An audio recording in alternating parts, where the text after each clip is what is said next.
Assalamualaikum warahmatullahi wabarakatuh wa maghfiratuh. Welcome to Anglo Urdu High School English Medium, Standard 9, Subject English. Today we will discuss the question answer of second unit, The Sound of Music, in which we came across the two parts. One belonged to the Evelyn Greene, the musician, and the second one is belong to the Bismillah Khan. So let's start with the textual questions. Okay, answer these questions in a few words or a couple of sentences each. First question is that how old was Evelyn when she went to the Royal Academy of Music? Evelyn कितने साल की थी जब वो royal academy of music में गई? This answer mention in the first paragraph. Evelyn was 17 years old when she went to the Royal Academy of Music in London. 17 years old. Evelyn was 17 years old. 17 बरस की थी at the time when she went to the Royal Academy of Music in London. Second one is, when was her defense first noticed? When was it confirmed? Sorry, deafness, बहरापन. When was her deafness first noticed? When was it confirmed? We know that कि Evelyn ग्लीनी जो थी वो bye born def नहीं थी. उसकी जो deafness थी वो ग्रेजुअल हुई. Her deafness was first noticed when she was 8 years old. जब वो 8 बरस की थी जब पता चला कि वो डेफ है. And it was confirmed when she was 11. और वो कंफर्म हुआ 11 ईयर्स तक. ओके, 11 ईयर्स तक कंप्लीट हो गया था कि भाई ये रियली में she is a deaf. Who helped her to continue with music? What did he do and say? उसे मैंने आपको पहले भी बोला था कि म्यूज़िक उसका एक गोल था, उसकी ज़िद थी कि कैसे भी करके दो आई एम डेफ बट मुझे नॉर्मल लाइफ कैरी करनी है, मुझे फिज़िकली चैलेंज पर्सन की जैसी लाइफ है वैसी कैरी नहीं करनी. सो उसको म्यूज़िक में हेल्प किसने की? And second thing is what did he do and से, और जब जिसने भी की उसने क्या किया और क्या कहा.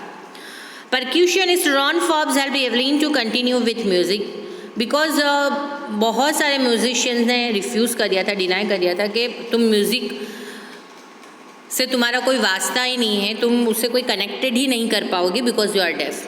But one percussionist name Ron Forbes, उन्होंने कहा कि उन्होंने उसे म्यूज़िक के साथ कनेक्ट किया. He began by tuning two large runs to different notes. उन्होंने दो वो हमें पता है कि क्या किया था उन्होंने, दो एक ऊंचा वाला इसके वेस से अप और एक वेस से लोअर, दो ड्रम लिए, उसको अलग अलग नोट्स पे उन्होंने उसके पास प्ले करवाए. He asked her not to listen to them through her ears. उसको तुम जो भी यानी प्ले कर रही हो उसको खुद के कान से मत सुनो बिकॉज उसे तो वैसे भी सुनाई नहीं देता था. But to try and sense the sound in some other manner that means के फील करो थ्रू सोल. ओके, तुम्हारी सोल से तुम उसको फील करो, जो भी तुम प्ले कर रही हो अपने ईयर से, उसको अपने कानों से मत सुनो. Name the various places and causes for which Evelyn performs. Evelyn ने कहाँ कहाँ परफॉर्म किया था? Evelyn with a hectic international schedule gives solo performances at regular concert. वो इंटरनेशनल शेड्यूल हुआ करता था उसका. सोलो परफॉर्मेंस यानी अकेला. ग्रुप परफॉर्मेंस होता है जिसमें बहुत सारे जन साथ में मिलकर परफॉर्मेंस देते हैं. सोलो यानी कि one and only. Regular concert किया करती थी वो. Apart from this she gives free concert in prisons and hospitals. Prisons and hospitals में भी वो कॉन्सर्ट्स किया करती थी. And she also accords high priority to classes for young musician. और यंग म्यूजिशियन के लिए उसकी क्लासेस की भी बहुत प्रायोरिटी रहा करती थी. Okay, answer the question in 2 or 3 paragraph. How does Evelyn here music? अगर एवलिन डेफ थी, बहरी थी, तो वो किस तरीके से म्यूज़िक को सुनती थी? Evelyn heard music by sensing the notes in different parts of her body. जो अलग अलग वो म्यूज़िक जो प्ले करती थी उसके नोट्स को अलग अलग बॉडी के अपने अलग अलग पार्ट से सेंस करती थी. When Ron Forbes tuned two drums to different notes and asked her to sense the sound without using her ears, she realized that she could feel the higher drum from the waist up and the lower drum from the waist down. जब Ron Forbes ने उसे बोला कि Ron Forbes ने पहले तो उसे 2 drum दिए और उसको अलग अलग नोट्स पे उसको प्ले करने के लिए बोला, ट्यून किया. जब उसको ऐसा बोला गया कि तुम अपने कानों से सुने बगैर उस साउंड को सेंस करो, एट द टाइम उसने ये फील किया कि एक ड्रम है जो उसके वेस्ट से ऊंचा है और एक है जो उसके वेस्ट से नीचा है.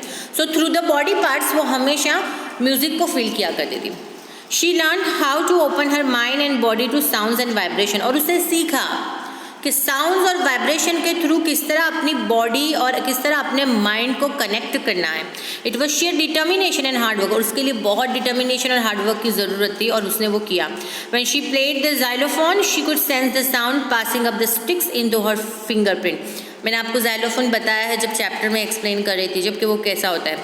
जिस तरह ड्रम की स्टिक होती है, जाइलोफोन की भी इसी तरह वुडन स्टिक होती है. तो जब वो जाइलोफोन प्ले करती थी एट द टाइम जो वाइब्रेशन होता था, वो वाइब्रेशन जब वो फिंगर टिप जिससे उसने जो जाइलोफोन की स्टिक पकड़ी हुई होती थी, तो उसका वाइब्रेशन, म्यूज़िक के वाइब्रेशन को वो पकड़े हुए जाइलोफोन की स्टिक के थ्रू अपने जो हाथ है वो हाथ की फिंगर टिप पर वो उसे फील किया करती थी. By leaning against the drums she could feel the resonance flowing into her body. और ड्रम के ऊपर झुककर वो जो भी अंदर जो ड्रम यानी म्यूज़िक का जो वाइब्रेशन है उसको फील अपनी बॉडी पे किया करती थी.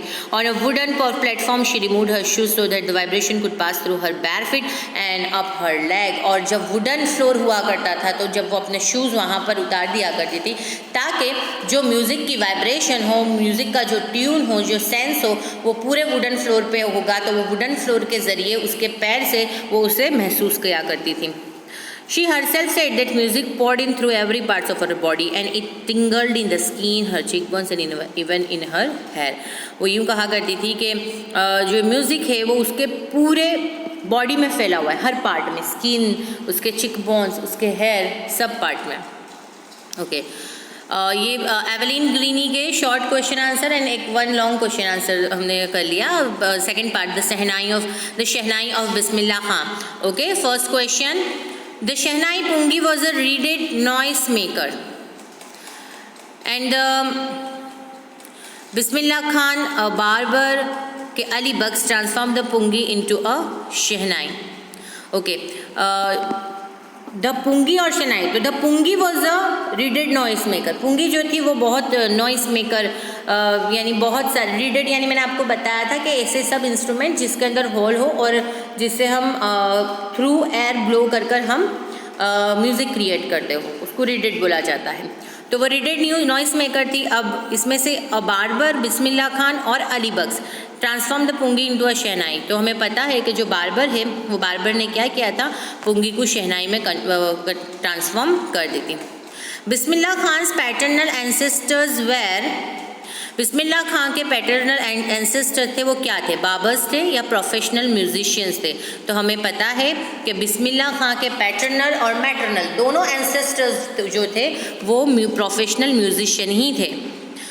बिस्मिल्लाह Khan learn to play the shehnai from Ali Bakhsh, Paigambar Bakhsh या उस्ताद फयाज खान. बिस्मिल्लाह खान ने शहनाई प्ले करना किससे सीखा था? ओके तो उन्होंने सीखा था अली बख्श से शहनाई प्ले करना. Okay Bismillah Khan's first trip abroad was to Afghanistan, USA और कनाडा. बिस्मिल्लाह खान की फ़र्स्ट ट्रिप अफ़गानिस्तान की, आपको पता है वहाँ के किंग ज़हीर शाह, उन्होंने वहाँ पर से बहुत सारे सुवेनियर्स दिए थे बिस्मिल्लाह खान को. Okay so Bismillah Khan's first trip abroad was to Afghanistan. Okay जो रेस्ट एक्सरसाइज है वो नेक्स्ट सेशन में करेंगे. ओके अल्लाह हाफिज़.